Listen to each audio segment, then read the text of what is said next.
Let's look at the odds at BetMGM right now for Offensive Player of the Year, and we'll look at Rookie of the Year and Defensive Rookie of the Year, as well as Offensive Rookie of the Year as well. But we're going to start with Offensive Player of the Year. These are non-quarterback odds, and the reason why we bring this up is that because we see these massive overreactions after each of the first few weeks in the NFL, we've already seen some shifting. So if you look at the odds right now, Justin Jefferson is your leader for Offensive Player of the Year, non-quarterback, 7-1. Cooper Kupp, 8-1. Stefon Diggs, plus 850, followed by Jonathan Taylor at 9-1 and Jamar Chase at 12-1. What's fascinating, though, is Stefon Diggs, after that incredible 3-touchdown performance on Monday night, has gone from 28-1 to plus 850. I mean, a massive shortening of those odds. Everyone jumping in on Stefon Diggs. Would you still grab him now at this price?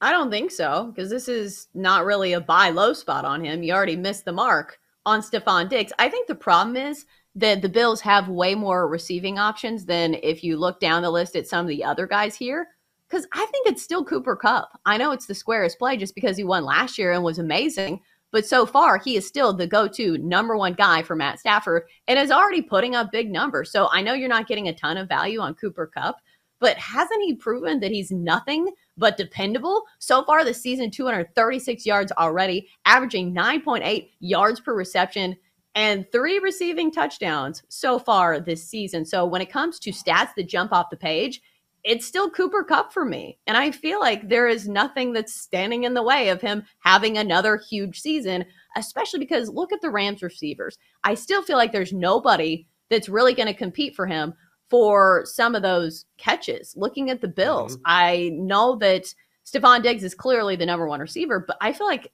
Josh Allen has way more receiving options than Matt Stafford does. Yeah, and they're going to get Gabe Davis back in that lineup soon. That's one thing that if you're looking at Stefon Diggs and you're saying, oh, I'm going to put money on him, once they get Gabe Davis back, and he was getting rave reviews in training camp and is a guy that's supposed to come on this season, that's going to take away some of the attention given to Stefon Diggs. And also, you're betting him now at his absolute zenith, right? He was incredible on Monday night and was electric, and he's not going to put up those sorts of numbers each and every week. I'm like you.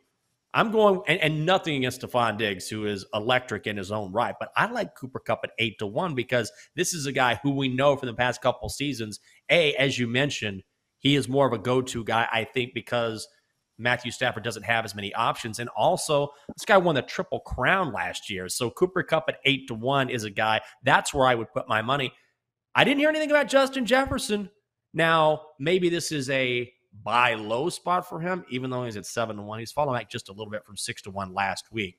But conversely, when you talk about getting a guy like Stefon Diggs at his zenith when everything's perfect and he's coming off an incredible performance, well, then the opposite is true for Justin Jefferson, where maybe you get a little value on him because the Vikings laid an egg on Monday night.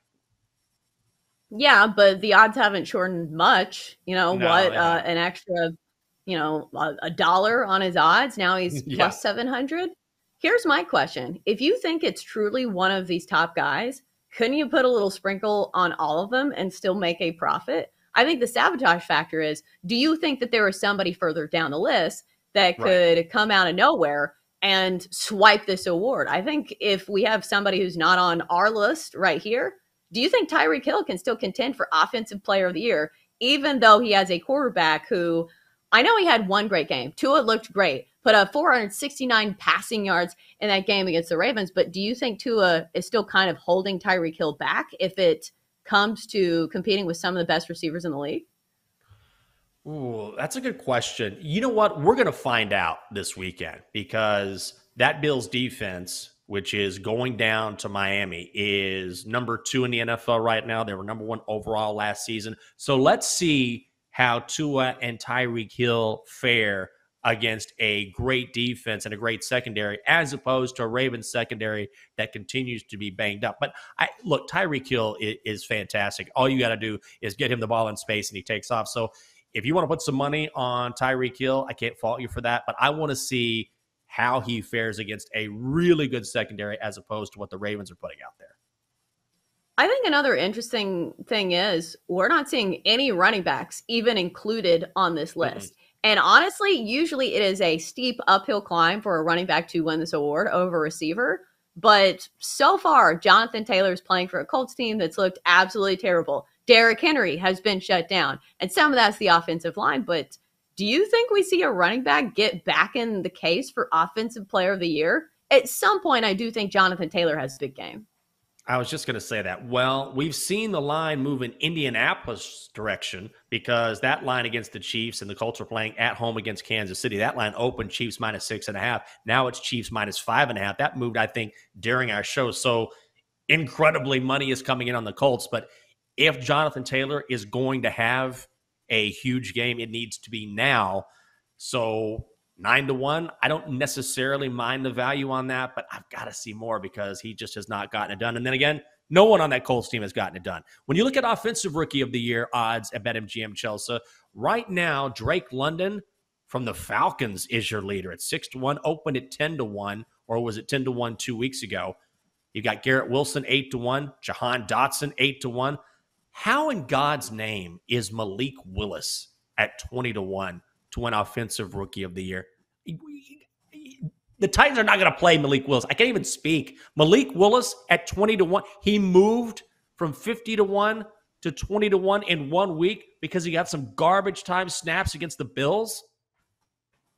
Yeah, I think when people are saying, oh, Malik Willis is going to have a breakout year, I think these are people who have not watched Malik Willis actually play. Because if you watch him, even in garbage time, he didn't look good. He fumbled the football even when he was untouched. It wasn't even on contact. He just dropped the ball. And also, among Titans beat writers, the questions for him are, is he going to be able to throw the ball to open receivers? Because the problem is he just takes off and runs it, which unless you're Lamar Jackson and you're playing in that style of offense with a great offensive line as well, it's not going to cut it. And plus, I think it's still Ryan Tannehill in Tennessee, just because, like, are we really going to fault him for one game against the Bills? They were 10-point underdogs in that game. They weren't supposed to win that game. So I think I would stay far, far away from that. What do you think about Jahan Dotson? He's made some good plays and playing in an offense where they like to throw the ball. I think this is one of the more volatile markets to bet on, as we've seen some of the odds on this really, go really up and down, because to start the season, Kenny Pickett was the favorite to win this award, and he has yet to play a down of football in the NFL.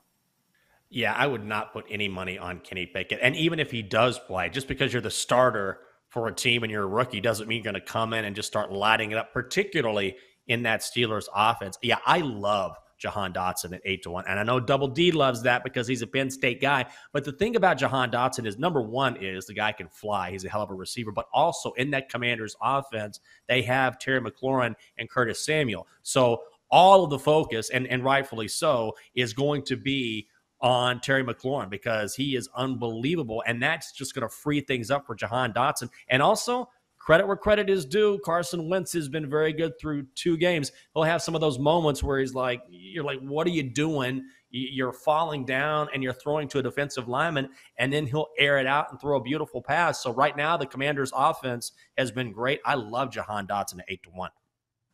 It's not even a matter of Carson Wentz being great. It's a matter of him just really throwing the ball and opening up that offense. Right now, he has 650 pass yards on the season. So if you're looking at receivers, there's going to be plenty of opportunity for all of the receivers in Washington just because they're throwing the ball right now. And guess who is the most explosive offense in the entire NFL right now? That would be the Washington Commanders. They lead the NFL in passing plays of 20-plus yards, which was not something I expected, especially when you had the Bills padding stats against the Titans in that one game. So I was really shocked by that.